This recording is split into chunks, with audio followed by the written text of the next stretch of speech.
नमस्कार, आप देख रहे हैं एबीपी न्यूज। सुबह के 9:30 बज रहे हैं और अब इस वक्त की बड़ी खबर आपको दे दें। देश के पूर्व रक्षा मंत्री जॉर्ज फर्नांडिस अब हमारे बीच नहीं है। दिल्ली के मैक्स अस्पताल में 88 साल की उम्र में जॉर्ज फर्नांडिस ने अंतिम सांस ली। पूर्व रक्षा मंत्री जॉर्ज फर्नांडिस का निधन हो गया है। लंबे वक्त से वो बीमार चल रहे थे और 88 साल की उम्र में दिल्ली के मैक्स अस्पताल में उन्होंने अंतिम सांस ली। देश के रक्षा मंत्री थे वो। वाजपेयी गवर्नमेंट में पोखरण में परमाणु परीक्षण के वक्त भी जॉर्ज फर्नांडिस ही देश के रक्षा मंत्री थे। वीपी सिंह की सरकार में जॉर्ज फर्नांडिस रेल मंत्री भी रहे।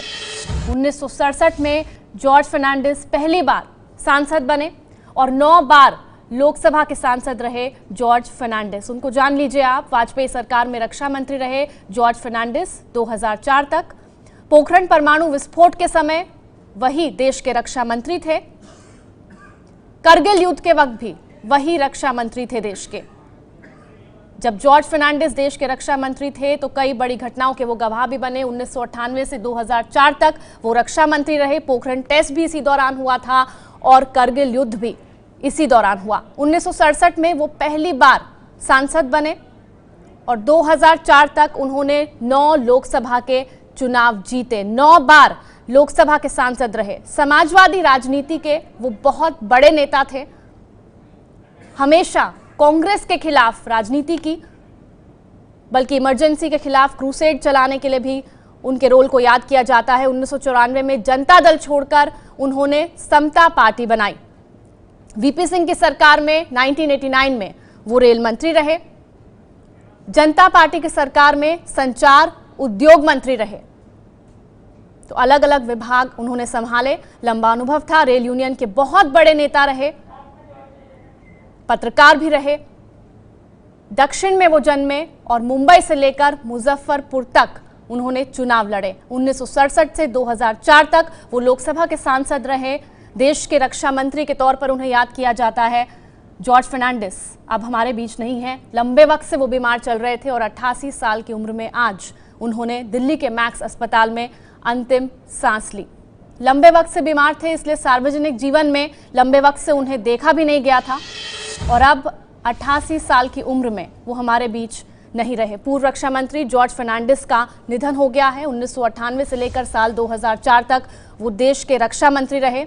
88 साल की उम्र में दिल्ली के मैक्स अस्पताल में उन्होंने अंतिम सांस ली। अल्जाइमर्स की बीमारी से वो परेशान थे और पब्लिक लाइफ में कई सालों से वो देखे नहीं गए थे।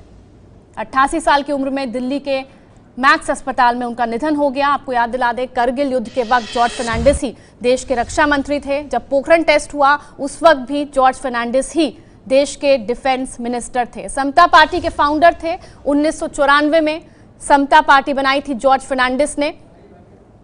1998 से 2004 तक वाजपेयी सरकार में वो डिफेंस मिनिस्टर रहे। वीपी सिंह गवर्नमेंट में रेल मंत्री भी थे और 88 साल की उम्र में उनका निधन हो गया है। हमारे बीच नहीं है जॉर्ज फर्नांडिस। देश के पूर्व रक्षा मंत्री, वाजपेयी सरकार में देश के रक्षा मंत्री थे। 1967 से 2004 तक 9 लोकसभा चुनाव उन्होंने जीते। लंबा अनुभव उन्हें राजनीति का। और अगस्त 2009 से जुलाई 2010 तक वो राज्यसभा के सांसद भी रहे।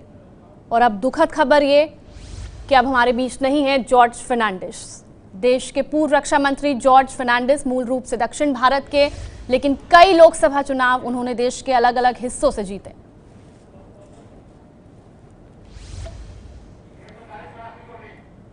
तो जॉर्ज फर्नांडिस हमारे बीच नहीं है। आइए उनको जानते हैं, ये रिपोर्ट देखते हैं।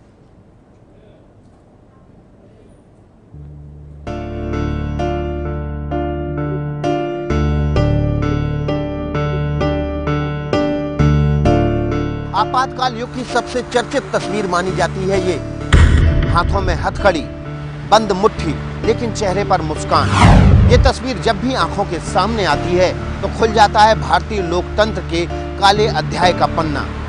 जोर, जुल्म और अन्याय के खिलाफ जिस शख्स की ये तस्वीर है वो थे जॉर्ज फर्नांडिस। अगर संविधान हम लोगों को तस्दीक देता है, संविधान के चलते अगर हम ये काम नहीं कर पाते, संविधान के बाहर हम लोगों को कौन उपाय करना है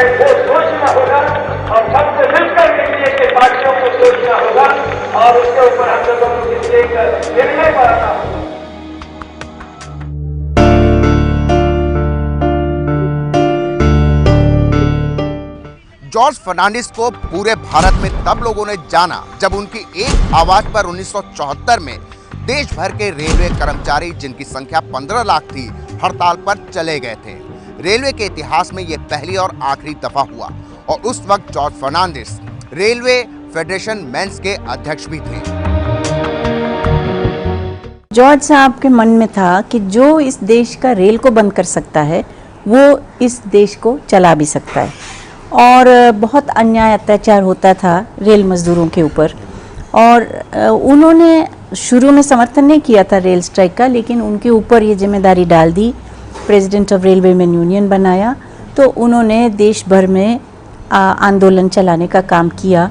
और रेलवे स्ट्राइक एक बहुत बड़ा कदम था, जिससे इंदिरा गांधी के अंदर वो कहते थे कि एक डिक्टेटरशिप का मन तैयार हो गया।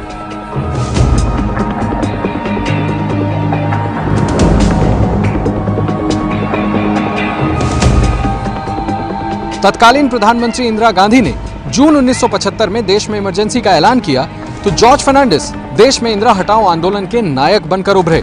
लाठी गोली सेंट्रल जेल, जालिमों का अंतिम खेल, इस नारे को अपनी जुबान पर रखने वाले जॉर्ज फर्नांडिस को बहुचर्चित बड़ौदा डायनामाइट केस में अभियुक्त बना करके गिरफ्तार कर लिया गया।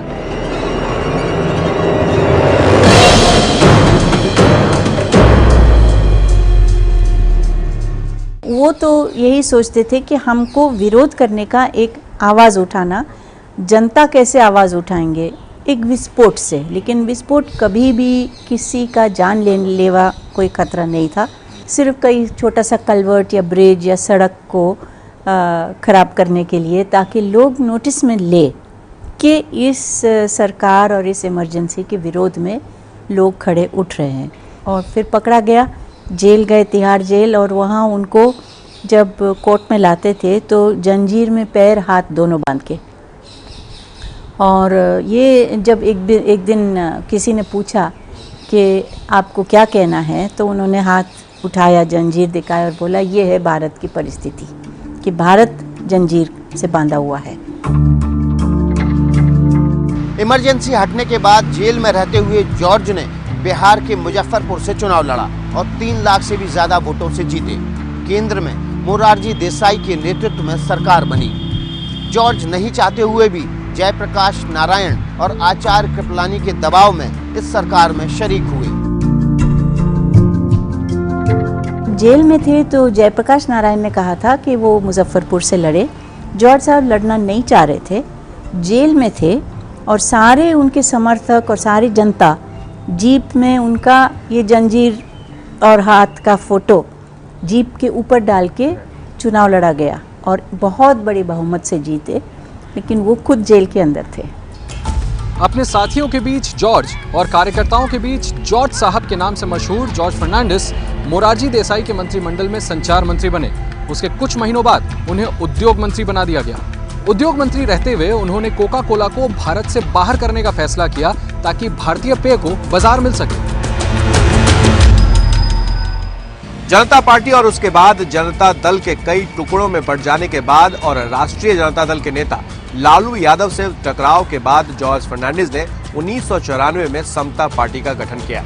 समता पार्टी ने बिहार की सत्ता में बैठे लालू यादव को बेदखल करने का आह्वान के साथ 1995 में भारतीय जनता पार्टी के साथ चुनावी गठबंधन किया।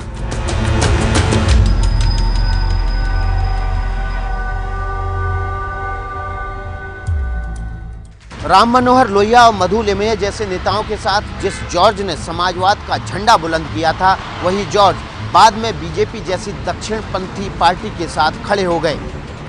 राजनीतिक पंडितों के लिए ये बेहद चौंकाने वाली घटना थी। 1996 के लोकसभा चुनाव में जॉर्ज की समता पार्टी बीजेपी की सरकार बनाने के लिए सबसे आगे खड़ी थी।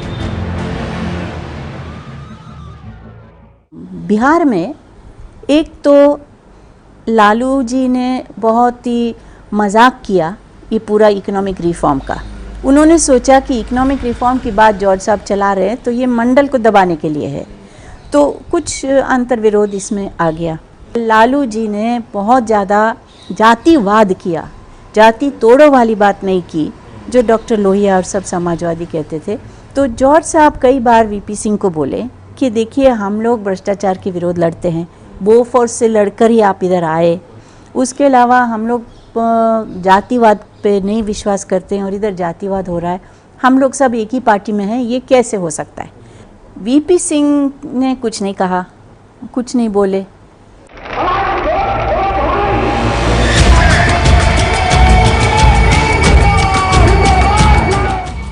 देश में दूसरी और तीसरी बार जब अटल बिहारी वाजपेयी के प्रधानमंत्री काल में एनडीए की सरकार बनी तो जॉर्ज फर्नांडिस को रक्षा मंत्री बनाया गया और साथ ही वो एनडीए के संयोजक भी थे।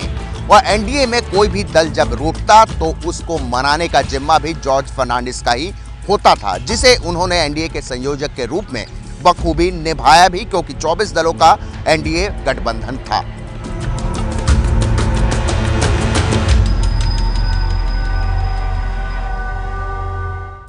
जॉर्ज फर्नांडिस अगर राजनीति में नहीं होते तो वो मैंगलोर के एक चर्च में पादरी होते। जॉर्ज फर्नांडिस का जन्म 3 जून 1930 में मैंगलोर के एक कैथोलिक परिवार में हुआ था। जॉर्ज फर्नांडिस की मां जॉर्ज पंचम को बेहद पसंद करती थी, इसीलिए उन्होंने उनका नाम जॉर्ज रखा। जॉर्ज फर्नांडिस के परिवार वाले उन्हें पादरी बनाना चाहते थे, इसीलिए उन्होंने जॉर्ज फर्नांडिस को इसी चर्च में भेजा।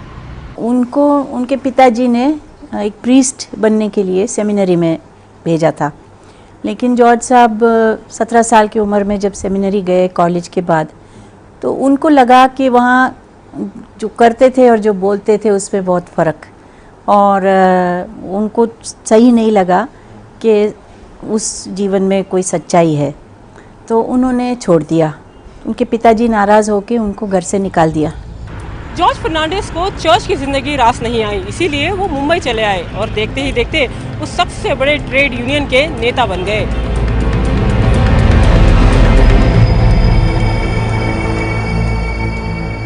उनके माँ बाप ने उनको घर आने नहीं दिया, तो बिना कोई पैसा बिना कुछ मुंबई चले गए और वहाँ कुछ दिन सोशलिस्ट पार्टी के दफ्तर के मेज़ के ऊपर सोए, कुछ दिन पेवमेंट में सोए, और वो बताते थे कि पेवमेंट पे भी सड़क पे भी लड़ाई होती थी कि किसके जगह कौन सी है, और 25 पैसा देना पड़ता था उस जगह के लिए। तो उनके जेब में अगर 1 रुपया होता था तो 25 पैसा सोने के लिए और बाकी से कोई चना रोटी खाने के लिए। 1967 में संयुक्त सोशलिस्ट पार्टी ने ट्रेड यूनियन नेता जॉर्ज फर्नांडिस को कांग्रेस के कद्दावर नेता सदाशिव कान्होजीराव पाटिल उर्फ एसके पाटिल के खिलाफ मुंबई में लोकसभा के चुनाव में उतारने का फैसला किया।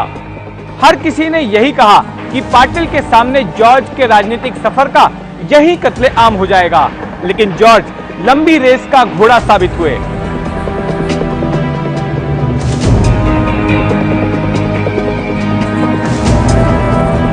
एसके पाटिल ने कहा था कि कोई भी नहीं मुझे हरा सकता है, भगवान भी नहीं, ऐसे एक बात कही। तो जॉर्ज साहब का पोस्टर सब जगह लग गया कि भगवान शायद नहीं हरा सकता है लेकिन आप हरा सकते हो, जनता को बोला, और जनता ने हराया।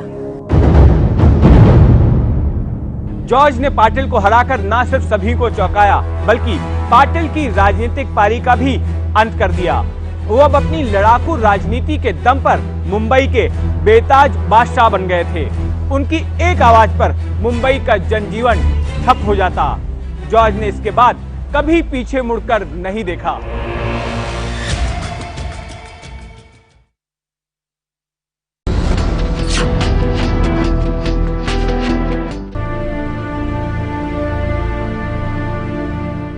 ये है एबीपी न्यूज़, आपको रखे आगे।